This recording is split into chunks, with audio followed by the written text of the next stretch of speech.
Buenas tardes.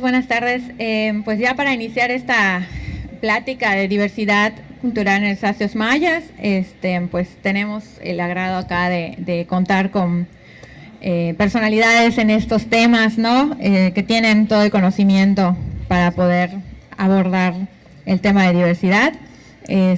Nos acompaña la maestra Berta Pech Polanco, activista indígena y promotora de los derechos políticos de las mujeres mayas. Bienvenida, maestra. Asimismo, contamos con la presencia de la maestra Sandra Carolina López Pech, coordinadora del equipo educativo y de capacitación del CEPREDI, que es el Centro para Prevenir y Eliminar la Discriminación del Estado de Yucatán. Bienvenida. Pues para dar inicio a esta charla, pues vamos a explicar más o menos cómo va a estar la mecánica, que la intención es que sea pues algo muy sencillo, muy claro para poder abordar este tema de gran importancia. Vamos a tener un par de preguntas detonadoras y vamos a darles la palabra para que nos den sus impresiones al respecto. Pues antes de dar inicio, me gustaría leer una breve semblanza de quienes nos acompañan. La maestra Berta Maribel Pech Polanco es activista, gestora de proyectos y promotora de los derechos políticos de las mujeres mayas, oriunda del municipio de Maxcanú, Yucatán, México. Es licenciada en Educación Primaria para el Medio Indígena por la Universidad Pedagógica Nacional, Unidad 31A, y licenciada en Educación por la Universidad Autónoma de Yucatán. Maestra en Pedagogía, Convención en Educación y Diversidad Cultural por la Universidad Nacional Autónoma de México y doctorante del Programa Interinstitucional en Educación de la Universidad Iberoamericana, Ciudad de México. Ha realizado docencia en diversas universidades de México, consultora e investigadora en los temas de educación intercultural bilingüe, género y política, participación comunitaria y educación antirracista. Actualmente colabora como docente en la Universidad Pedagógica Nacional Unidad 31A de Yucatán y como consultora con Arquemetría Social AC México. Es parte de la red de activistas digitales en lenguas indígenas de Global Voices, la red de Active Citizens del British Council México, la red Vivan las Mujeres de Amnistía Internacional de México y la red de Indigenous Leaders de del Centro de Estudios de Derecho, Justicia y Sociedad. Así como es parte del equipo colaborador de la iniciativa para la erradicación del racismo en la educación superior de la Cátedra UNESCO Educación Superior y Pueblos Indígenas y Afrodescendientes en América Latina. Asimismo, es integrante del colectivo Mujeres Primero Yucatán y en 2021 fue ganadora de la beca Margaret McNamara Education Grants of Latin America Program. Bueno, pues esta es una breve reseña de todos los logros acá de la maestra Berta. De igual forma, nos acompaña la maestra Sandra Carolina López Pech, que es abogada feminista con formación en Derechos Humanos de las Mujeres, Investigación y Políticas Públicas. Estudió Derecho en la Facultad de Derecho de la Universidad Autónoma de Yucatán, colaboró en el Centro de Estudios de Derechos Humanos en la Facultad de Derecho de la UADY, ha tomado diversos procesos educativos y de formación como los siguientes: diplomado sobre litigio estratégico con perspectiva de género, el género como cuestión sociocultural, impartido por UNACE y la Universidad del Sur. Diplomado especializado en peninsular, protección jurídica de los derechos humanos de las mujeres, impartido por la Comisión de Derechos Humanos del Estado de Quintana Roo. Un diplomado en feminicidios, derechos humanos y acceso a la justicia con perspectiva de género, impartido por el INACIPE y el INMujeres. Seminario de participación política de las mujeres hacia la construcción de una ruta de atención a la violencia política contra las mujeres en razón de género, impartido por el Observatorio de Participación Política de las Mujeres en Yucatán. Un diplomado de formación en el Sistema Interamericano de Derechos Humanos Héctor Fixamudio del Instituto de Investigaciones Jurídicas de la UNAM a través de una beca del mencionado instituto. Fue voluntaria en Amnistía Internacional Capítulo Yucatán por 2 años. Ha sido ponenta en diversas conferencias, conversatorios y paneles, por ejemplo, en el tercer Congreso Interuniversitario de Estudios Literarios y Lingüísticos, edición Violencia, Género y Lengua, Ausencias y Denuncias Discursivas. Laboró profesionalmente en la Secretaría de las Mujeres, en el área de Políticas Públicas para la Igualdad y actualmente colabora en la coordinación del equipo educativo y de capacitación del Centro para Prevenir y Eliminar la Discriminación en Yucatán, el CEPREDI. Pues ya para dar inicio con esta charla, si les parece, voy a mencionar la pregunta con la que vamos a iniciar este conversatorio, iniciando con: desde tu perspectiva, ¿cuáles son los principales obstáculos que inhiben la participación política y ciudadana de los pueblos y comunidades mayas en nuestro estado? Bueno, buenas tardes a todas, a todos, a todos quienes nos escuchan ahora y a lo mejor nos escucharán más adelante. Es un gusto estar platicando esta tarde aquí en este diálogo, pero sobre todo que sabemos que puede llegar también por las redes sociales a otras personas interesadas en el tema. Respecto a los desafíos, me parece importante el diseño, ¿no?, de los presupuestos con perspectiva intercultural. Es clave que empecemos a mirar las instituciones con este aliciente, con este elemento de que ya no podemos ignorar que tenemos esta gran presencia en Yucatán del pueblo maya y que todo lo que se vaya a generar desde la institución, desde los proyectos, programas, departamentos y diferentes áreas, tiene que ser pensado de ese modo, ¿no? Es grave que no lo hagamos y que no existan presupuestos catalogados para tal fin, y que de repente cuando haya que hacer una interpretación o no tengamos considerado hacer contenidos en traducción a la lengua maya, y eso habla mucho de uno de los retos y los desafíos para pensar en una participación política digna del pueblo maya. O sea, tienen que haber estos recursos porque si bien yo soy proyectista y apenas ayer nos dieron la noticia de que nos ganaron la convocatoria, estamos dentro de los 6 mejores proyectos a nivel nacional para erradicar la violencia política contra las mujeres, que es de PNUD y del INE. O sea, son proyectos que tenemos a nivel federal y que los concursamos. De 33 proyectos, 6 fueron seleccionados y nosotros ganamos una propuesta para Yucatán, pero no tendría que estar pasando esto siempre, como que siempre tienen que ser estas convocatorias nacionales. O sea, eso en el estado, o sea, tenemos muy pocas opciones de concursar o de participar en convocatorias de este tipo. Entonces, si estamos pensando en esta participación, es muy importante considerar transversalizar la cuestión intercultural en los presupuestos, y eso es necesario, urgente, ¿no? Creo que no solamente para la cuestión de participación electoral, sino para todas las instancias que al final están de alguna manera decidiendo política pública, y que eso impacta directamente a la relación con la sociedad. Otra cosa interesante es que pareciera que los pueblos mayas nos tenemos que adaptar a las circunstancias que ponen las instituciones, cuando en realidad son las instituciones quienes deberían hacer esta adaptación para brindar y poder ofrecer ese servicio, tener esa relación con la comunidad y con el pueblo maya, y no viceversa, ¿no? Y siempre que acudes a una instancia, siempre lo que ha pasado es que nosotros tenemos que adaptarnos a esas circunstancias, a esas situaciones, a la cuestión lingüística, y no viceversa. Entonces sí es importante también pensar desde los institutos cómo estamos desde adentro. O sea, ¿quiénes integramos estos espacios? O sea, ¿qué tan plural, qué tan diversos son estos equipos? Porque mientras no rompamos ese monoculturalismo que existe y que permea la sociedad, no estamos tampoco impactando el que pueda haber esta participación digna, esta participación representada.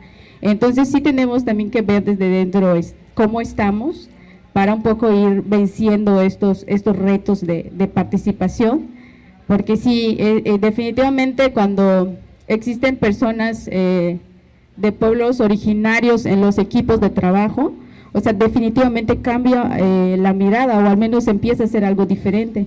Entonces sí tenemos que empezar a pensar eso desde todo lo que estamos haciendo todos los días para tomar decisiones, para una convocatoria, o sea, para todo lo que implica la vida y el trabajo de las instituciones, ¿no? Siempre modificar estos procedimientos a favor de las comunidades y no viceversa, ¿no? O sea, pensar en esta relación constante, y no solamente como desde ese espacio que a lo mejor siguen invisibilizados, pero por lo mismo se siguen tomando las decisiones sin considerarlo, ¿no? Considerar que todo tiempo y todo esfuerzo y todo acercamiento va a ser muy valioso y que se debe estar valorando de esa manera, ¿no? O sea, han sido muchas experiencias, pero hasta aquí dejaría esa parte que me parece importantísimo que se integre en los presupuestos. Muchas gracias. Pues cedo el uso de la voz respecto a este tema de los obstáculos a la maestra Sandra.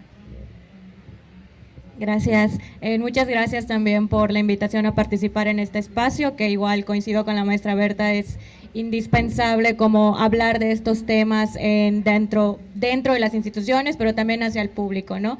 Y respecto a la pregunta, pues desde mi perspectiva, desde el trabajo que se ha hecho desde las instituciones del sector estatal, creo que la representatividad en la formación justo de estos programas, de estas políticas públicas, de estas acciones es indispensable. Creo que ha existido como una brecha en la materialización también de estas acciones, ya que están construidas siempre desde esta como que esta visión, como no desde la perspectiva indígena, ¿no? Entonces creo que la representatividad en la construcción de las políticas públicas es indispensable, porque cómo se van a atender necesidades de una población que no está expresando lo que necesita justamente, ¿no? Entonces tener como monopolizada esta perspectiva siento que es algo que ha impactado justo en el ejercicio de derechos en materia electoral y en otros derechos, ¿no? Y también creo que la falta de sensibilización en el tema. En el Centro para Prevenir y Eliminar la Discriminación, uno de los pilares de nuestro quehacer es justo la educación en materia de no discriminación. Y por más procesos formativos, diplomados, alta especialización que se dé, si estos procesos no están acompañados de una sensibilización previa o posterior o en el proceso, se pueden tomar 1000 cursos, 1000 diplomados, etcétera, y no va a tener el efecto pleno en la población a la que se dirige. Entonces siento que es muy importante también como tener esta visión desde las personas que justo viven estas situaciones de discriminación y de desigualdad, para poder generar esta sensibilización en las personas y que no solo permee como desde las obligaciones del sector público, sino que realmente haya una introspección en la población en general, ¿no? Además de que, bueno, Yucatán siendo mayoritariamente en población indígena, se siguen teniendo como esos obstáculos que menciona la maestra Berta, ¿no? De la falta de intérpretes, la falta de documentos traducidos, etcétera, ¿no? Entonces yo creo que desde mi perspectiva estos serían como dos elementos que creo muy importantes, y también me sumo con la parte del presupuesto etiquetado para fines de que atiendan estas necesidades. Muchas gracias. Bueno, pues continuando con los temas, voy a dar lectura a la segunda pregunta. En tu opinión, ¿qué estrategias se pueden implementar para concientizar respecto a la importancia de la diversidad cultural en nuestro estado?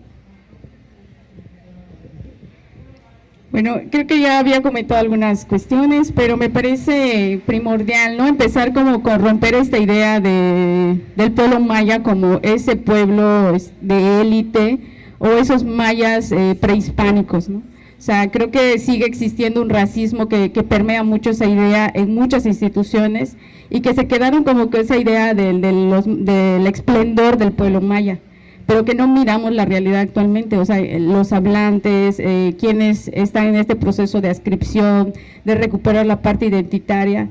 Entonces sí tenemos que cambiar esa mirada, porque esa mirada sigue siendo como muy occidental, de pensar en los mayas como esa época gloriosa, esa época prehispánica, esa sociedad maya de élite de algún momento, y que al parecer, bueno, se fueron, pues ya no están. Entonces, desde ahí tenemos un pensamiento también que sigue siendo occidental y que de alguna manera viene también de una ideología un tanto racista, de no mirar lo que pasa actualmente en nuestra sociedad. Entonces, una estrategia muy necesaria es no caer en ese tipo de procesos y de ideologías, puesto que estamos en todo momento interactuando con personas de nuestro estado y de nuestros espacios que también son mayas, y que muchas veces hay toda una cuestión de borramiento que puede ser recuperado, pero que si no existe este fortalecimiento identitario, pues simplemente este proceso se tarda un poquito más.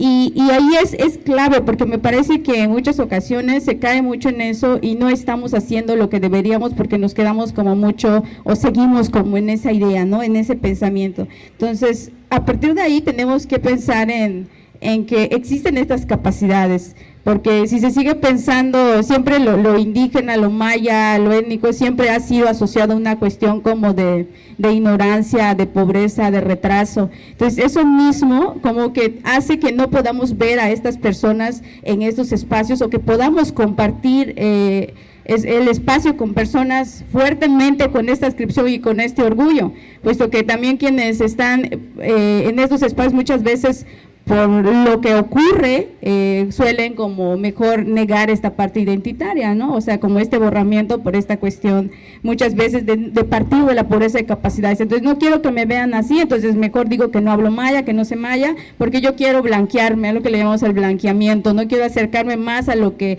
se espera desde la sociedad occidental, ¿no? Y es lo que no podemos permitir, tener personas que tengan esta adscripción, que hablen lengua maya en los espacios, siempre va a ser algo que debe de ser un motivo, un aliciente, y va a fortalecer siempre un equipo, ¿no? Y debe ser valorado, muy valorado.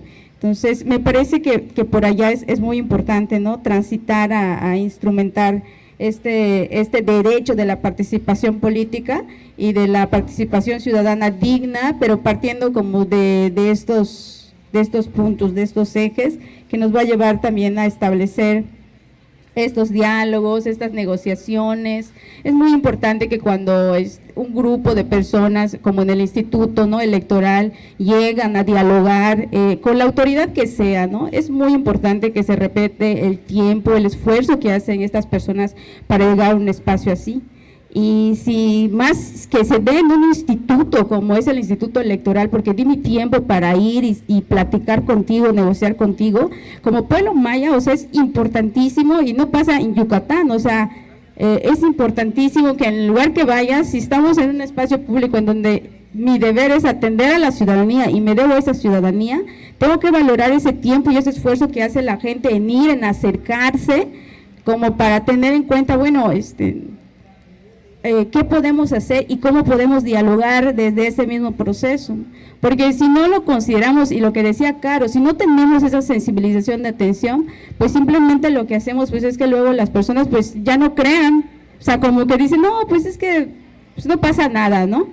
Y a veces no necesariamente tiene que pasar todo, o sea, así como que, wow, se dio un supercambio, pasó, no, pero pueden haber pequeñas, abrir pequeñas puertas, abrir pequeñas posibilidades de que la ciudadanía se sienta incluida, y sobre todo la ciudadanía maya, que llega muchas veces pues intentando a lo mejor establecer algún tipo de proceso, algún tipo de diálogo, porque si bien a veces no siempre tenemos recursos, por más pequeño que sea. Yo, por ejemplo, si alguien me dice, oye, Berta, quiero hacer tal cosa, mira, en este momento yo qué tengo, qué te puedo ofrecer, bueno, a lo mejor mira, te puedo apoyar con el diseño, dime, ¿qué necesitas? Y siempre, aunque el proyecto sea chiquito, o sea, o me dicen, quiero hacer una exposición, mira, no tenemos todo recurso para fotografía, pero ya sé cómo podemos hacer esto. Entonces, siempre creo que como instancias, o sea, podemos abrir estas pequeñas posibilidades, me parece sumamente necesario hoy en día. Muchas gracias. Pues procedo a dar la palabra a la maestra Sandra. Gracias. Bueno, yo creo, uno de los puntos en lo que estuve pensando respecto a esta pregunta es también acerca de cómo se están construyendo estos mecanismos para la participación de las comunidades mayas, porque ¿qué ha pasado también? En años anteriores, cuando se han hecho estas consultas populares, etcétera, a comunidades mayas, pasaba que los procesos para que las comunidades participaran no tenían este enfoque intercultural. Entonces, los medios por los cuales se les invitaba a participar no estaban adaptados para sus realidades sociales y de vivienda, ¿no? ¿Qué pasaba, no? Que se hacían estas consultas a través de medios electrónicos, a través del internet, y en las comunidades, por ejemplo, tal vez no sea el caso de Yucatán, pero en otros estados que están en la sierra, el acceso a estos mecanismos era imposible, y sí pasa en Yucatán, ¿no? Que hay muchas comunidades, a mí me ha tocado dar talleres en comisarías de otros municipios al interior del estado, donde el internet es muy malo. Entonces, si se hacen estas consultas y estos mecanismos de participación sin este enfoque intercultural, pues muchas veces eso va a ser el principal obstáculo para que exista una participación plena. Y si no, la participación va a estar sesgada porque no va a existir el 100% o la mayoritaria parte de participación de las comunidades, ¿no? También creo que una estrategia buena puede ser la educación y la sensibilización desde temprana edad, ¿no? Hay una fuerte carga de estigma, como decía la maestra Berta, que se asocia a las comunidades mayas con pobreza, con desconocimiento, incluso analfabetismo, ¿no? Entonces, este estigma, este rol, este estereotipo que se tiene hacia las comunidades mayas, hay que empezar a desarticularlo desde que son niños y niñas, ¿no? Entonces, una de las estrategias que igual que tenemos desde el centro es justo el programa de Lazos Fuertes hacia la Paz, niños y niñas aprendiendo sobre sus derechos humanos, que es un programa enfocado en la niñez yucateca con el fin justo de visibilizar cuáles son estas poblaciones que mayoritariamente en Yucatán viven estas situaciones de discriminación y desigualdad, ¿no? En este caso son las comunidades mayas y las personas con discapacidad, ¿no? Entonces tratamos que también se refleje en el producto, que es este librito, se refleje desde los dibujos la diversidad de las personas reales mayas que existen, que vivimos en Yucatán, ¿no? Y también yo añadiría el enfoque interseccional desde el racismo, cuando se hablen de temas de desigualdad o de discriminación hacia comunidades mayas, porque siento que en Yucatán al menos ha existido como, no se habla plenamente, cuando hablamos de comunidades mayas o de personas mayas, lo hablamos como si fuera algo aparte de hablar del racismo, ¿no? Entonces hay que ya empezar como a integrar este enfoque antirracista cuando estamos hablando de comunidades mayas, porque incluso a nivel nacional se dice, ¿no?, socialmente, que en México no hay racismo, ¿no?, que México no es racista, cuando en la realidad el racismo se da a través como de todas estas formas en las que convergen o tienen interacción estas condiciones de vulnerabilidad en las personas, ¿no? Entonces creo que es también necesario como agregar o más bien hacer este match entre que las comunidades mayas viven una situación igual de racismo, ¿no? Y tratar de entenderlo también desde ese enfoque para que la construcción de estas estrategias de participación atiendan estas realidades y estas necesidades actuales. Muchas gracias. Pues ya, y para concluir en esta última parte del conversatorio, les preguntaría qué retos y desafíos identifican para promover la participación ciudadana considerando nuestra diversidad cultural en estos espacios mayas. Bueno, yo sería un poco como retomando la cuestión de los fondos, ¿no?, de la participación de los pueblos mayas, o un fondo de apoyo para que esto sea posible, para que realmente desde lo local surjan estas iniciativas y más gente pues se vaya involucrando, juventudes, mujeres, compañeras que de repente van teniendo este interés, ¿no?, por hacer algunas acciones, y que es sumamente necesario pensar como en ese fondo. Desde lo que he venido trabajando también acompañando proyectos de promoción de derechos y participación política de mujeres, todavía está, y espero, no sé, que en algún momento se pueda a lo mejor dialogar más desde este proceso de las candidaturas independientes. Creo que todas las compañeras con las que hemos platicado han caído mucho en remarcar de que en todos los partidos hay violencia, hay discriminación y todos están permeados por una ideología racista. Entonces, creo que como mujeres y dentro de estos procesos tendríamos que ir pensando también como en nuevas directrices, en considerar algunas otras reglas que les permitan a las mujeres registrarse, sin que te digan, como mencionaba en el conversatorio hace rato, por los propios hombres, que para que puedas hacer una candidatura necesitas 2 o 3 millones de pesos, ¿no? O sea, eso es mercantilizar la política, y como instituciones de participación ciudadana y participación política, pues obvio que no, o sea, tenemos que mirar hacia qué posibilidades hay realmente. Creo que ese es un reto, sobre todo para las mujeres hoy en día, de que a veces el mismo alcalde que está en turno y ellas estando en el equipo dicen, quiero hacer mi campaña, quiero de alguna manera involucrarme activamente, y algo que les dicen es que, si no tienes tal cantidad de dinero, o sea, difícilmente lo vas a lograr, ¿no?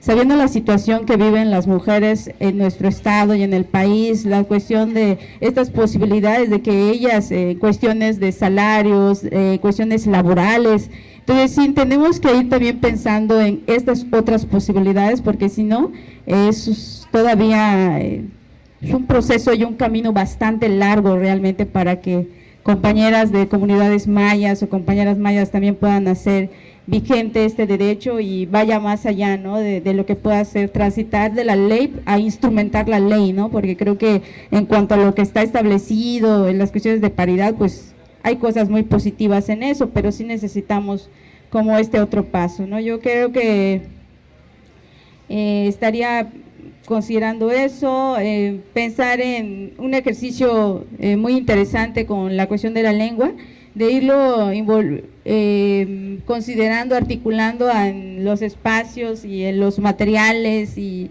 que se vaya escuchando y que de alguna manera podamos ponerlos en medios, ¿no? Que no solamente pensar de que ahora los mayas están en los pueblos y en las comunidades. La gran parte de la ciudad de Mérida es población maya migrante.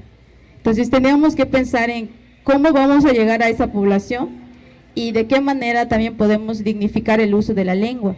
Entonces, que el uso de la lengua realmente es algo muy positivo y que ha pasado con un último proyecto que tenemos ahora, es con unas cápsulas que tenemos y que se están pausando en el IMER, y que hay personas que se han acercado y me han dicho, oye, Berta, venía en el carro y escuché la cápsula, les quedó súper bien. Entonces, creo que hay que hacer ejercicios como esos, ¿no? O sea, las instituciones públicas que tienen esa posibilidad de entrar en estas colaboraciones con las radios, tanto las públicas como las privadas, a lo mejor por ahí pueden buscar algún tipo de acuerdo, convenio. Esos convenios sí valen la pena, porque no son para la foto, y lo digo porque yo así lo es, con este pequeño proyecto, hay convenios, y también es algo del pueblo maya que hay que tener en cuenta, hay muchos convenios que son para la foto, pero si queremos dignificar la participación del pueblo maya, no vamos a buscar un convenio para la foto, porque hay cuestiones en donde son compromisos y son responsabilidades más cuando hablamos de entidades públicas. O sea, no te estoy pidiendo un favor que le cumplas a las mujeres con la cuestión de violencia, o sea, es tu deber hacerlo, o sea, tener la perspectiva de género,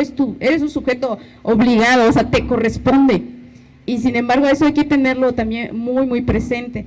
Entonces sí, es clave pensar en que si yo como instancia pública puedo hacer esto, hay que buscar esos acuerdos para que esto realmente pueda alcanzar y pueda llegar a más población, y sobre todo tener en cuenta que ahorita ya vamos por los distritos, considerando de que la gran mayoría son, van a haber muchas candidaturas, ¿no?, de adscripción para el pueblo maya.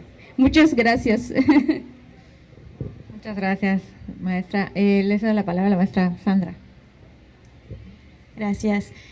Pues yo creo que varias de las cosas igual quedan como resumidas en los puntos anteriores, pero igual algo que me llamaba la atención ahora es esta parte de la visibilización que mencionaba la maestra Berta de las personas mayas actuales, ¿no? Porque igual como que nos quedamos con esta idea o con este estereotipo de cómo debe ser una persona maya en la actualidad y no visibilizamos a las personas mayas que hay ahora, ¿no? Hoy en día, en 2023.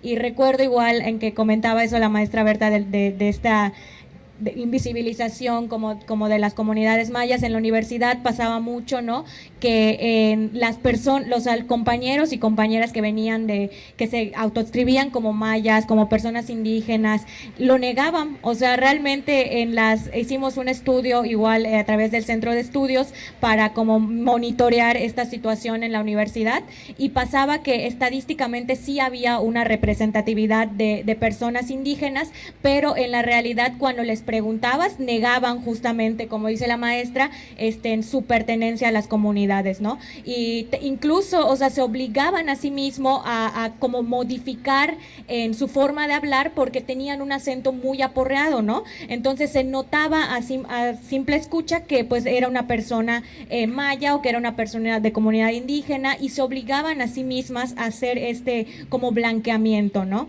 Entonces creo que también faltaría por ahí en las instituciones universitarias, educativas, como tener también este enfoque para, pues de alguna forma tratar de visibilizar a las comunidades actuales, ¿no? También yo creo que una buena estrategia sería también el abrir, como a partir de instituciones como el IEPA, como el INE, incluso de gobierno del Estado, abrir estas convocatorias para participación para colectivos colectivas y colectivos de comunidades mayas, ¿no? Porque realmente a través del trabajo que se hace en instituciones, pues no se puede alcanzar una representatividad real y plena de las comunidades, ¿no? Entonces creo que abrirle la puerta a sociedades civiles, a colectivos y a colectivas igual abonaría como al ejercicio de estos derechos de las comunidades, ¿no? Yo creo que también el llevar, de transitar de alguna forma, como hay estados como Bolivia, Perú, que han logrado tener como este puente entre sus comunidades mayas y entre el resto de la sociedad, como más con esta cosmovisión occidental, ¿no? Incluso sus constituciones, me parece que la constitución de Bolivia está diseñada, está reformada, está reconstruida totalmente para tener este puente entre la comunidad maya, entre la comunidad indígena de Bolivia y el resto de la población, ¿no? Yo creo que es algo que igual nos hace falta, porque se sigue viendo de alguna forma como exótico, ¿no? Se sigue exotizando en las comunidades mayas, las comunidades indígenas, se sigue exotizando como sus vivencias, sus formas de vivir, ¿no? O sea, estas formas que a veces hay de estas famosísimas bodas mayas, ¿no? Que lejos de ser realmente un ritual maya, solo pues traen esta carga de exotizar en los rituales mayas ancestrales, ¿no? Y no se les ve realmente con respeto, con el respeto y la dignificación que merecen, ¿no? Sino que además sirven para comercializar en rituales ancestrales, ¿no? Creo que también hace falta como una campaña para realmente darle el significado que tienen este tipo de prácticas, y no desde esta exotización y comercialización, ¿no? Creo que una buena campaña también de esa parte, de parte del gobierno del Estado, sería una estrategia efectiva para esta visibilización y dejar de ver de esta forma tan exótica y paternalista a las comunidades indígenas. Gracias. Pues muchísimas gracias por los comentarios. Creo que hubieron bastantes coincidencias, ¿no?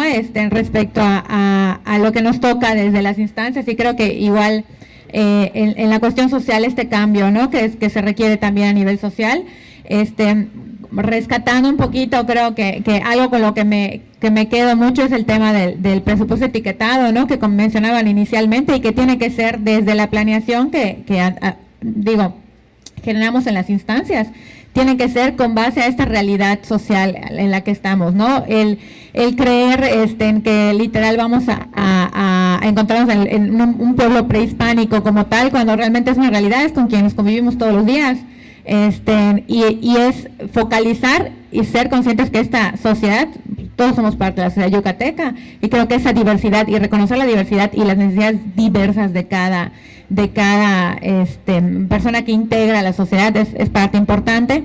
Y tenemos este tema de obligaciones de las instancias, ¿no? De respetar estos derechos humanos, de que lleguen realmente pues todos los servicios de lo que implica a nivel social. Y de igual forma creo que algo muy muy relevante para concluir, sé que no voy a poder dejar todas las ideas acá, pero me las llevo apuntadas, eso sí, y en video también lo pueden consultar. Es el hecho de dignificar, que creo que es algo muy importante, ¿no? El cómo percibimos, que creo que algo me pegó un poquito ahorita en el comentario, que comentaban, pues es algo con quien convives todo el tiempo, pero le estás creando un estereotipo al final del día, ¿no? O sea, el que lo estemos separando como si fuera algo aparte, cuando realmente no es así. O sea, estamos en convivio todo el tiempo. No es como tal inclusión, porque ya están incluidos, pero es como los servicios desde la autoridad tiene que estar desde la visión de a quién va a llegar, ¿no? No al revés, ¿no? Que ellos tengan que ver la forma de que les llegue. Me llevo mucho aprendizaje, yo creo, en ese sentido, y pues ya concluiría con eso. Pues nada más, antes de concluir, sí me gustaría pues invitar a quienes nos ven en redes sociales y en general a quienes nos escuchan, a que nos sigan en redes sociales. Nos pueden encontrar como YEPAC Yucatán en Facebook, Instagram, Twitter, TikTok, y pues en el canal de YouTube, que es en donde están transmitiendo actualmente, pues con mucha información relevante en estos temas, y pues trabajar igual en ese sentido para una mayor dignificación. Muchas gracias.